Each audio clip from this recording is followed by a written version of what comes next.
तो hello guys, कैसे हैं आप लोग? सभी दर्शकों को मेरा प्रणाम। मैं हूं Deepu blogger, Deepu blog channel से आए हैं। दीपू ब्लॉग चैनल से आए हैं। आज पकौड़ी बाबा का चैनल पाए हैं, क्योंकि पकौड़ी बाबा जो कि मेरे बहुत अच्छे मित्र हैं और हम लोग का 3-4 साल से रिलेशन चलता है। तो सिस्टर लोग हैं जो कि कॉमेडी वगैरह में काम करती हैं। इनको पतोहिया कहा जाता है। क्या कहा जाता है पकौड़ी बाबा? हाँ, ये इन लोग की पतो हैं। तो थोड़ा सा आप लोग इनके चैनल पर जाइएगा, सपोर्ट करिएगा।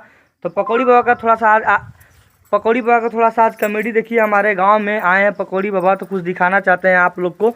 तो चलिए स्टार्ट करते हैं। आई ना हमार दुल्हा ना है कपड़ा किन के लेके हुए कहत रहे ना कि ए हमार रानी खाली साड़िए पहन के रहू का ला ना तारा खातिर जींस टॉप लिया। अरे तू ऐसा बाबूजी के मत पूछ हो। अरे वो देख देख के जरा तारा वो जरा तारा ना करे जो सा के सुनी है ना तो बढ़िया टेप टूटी हो कहां कहीं से ना हमार देखा बुझाता जैसे पिल्ला नचले हमहू के एगो किने के बा दीदी। ऐसन काहे कहे पिल्ला नचले बा की फैशन बा? अरे उहे ना ए घड़ी के जमाना में क्या बुझाता है। अरे भौजी कौन फैशन हो? ए देवर बाबू ढेर ना बोली। देखो तनी कोनी ना कह। अरे छोड़ा ज्यादा मर्द विदेश से देता ना तो पहिना तनी लोग देख के जरा फाटा था। बुलाओ तनी बुढ़वा के, बुलाओ तनी। अब तो हम लोग के बात करावत। अब रुकी रे मौगी से कह तनी जान दूसरे मेहरारू पे लाइन मार तनी और तब जाके धीरे से कुछ रही बतिया दिहल जाई। अरे बीच में कुटाई ए बुढ़ऊ बाबा, बुढ़ऊ बाबा। अरे कौन है रे मौगत लगो दुआरिया पे चिल्लाता है? अरे तार पतोहिया भागत अली कुल दूसरे के साथे। अरे कैसन रे? चलबा देखबो हो जा बतिया अली कुल।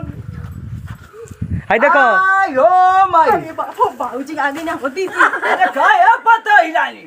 5 किलो और लिपस्टिक पच ले लगा तू। देख लो ना ऐसे कहे नहीं है तना देख देख जरल है। नहीं अब हम जा रहा था। नहीं बहुत बढ़िया हम जा रहा था नहीं हो।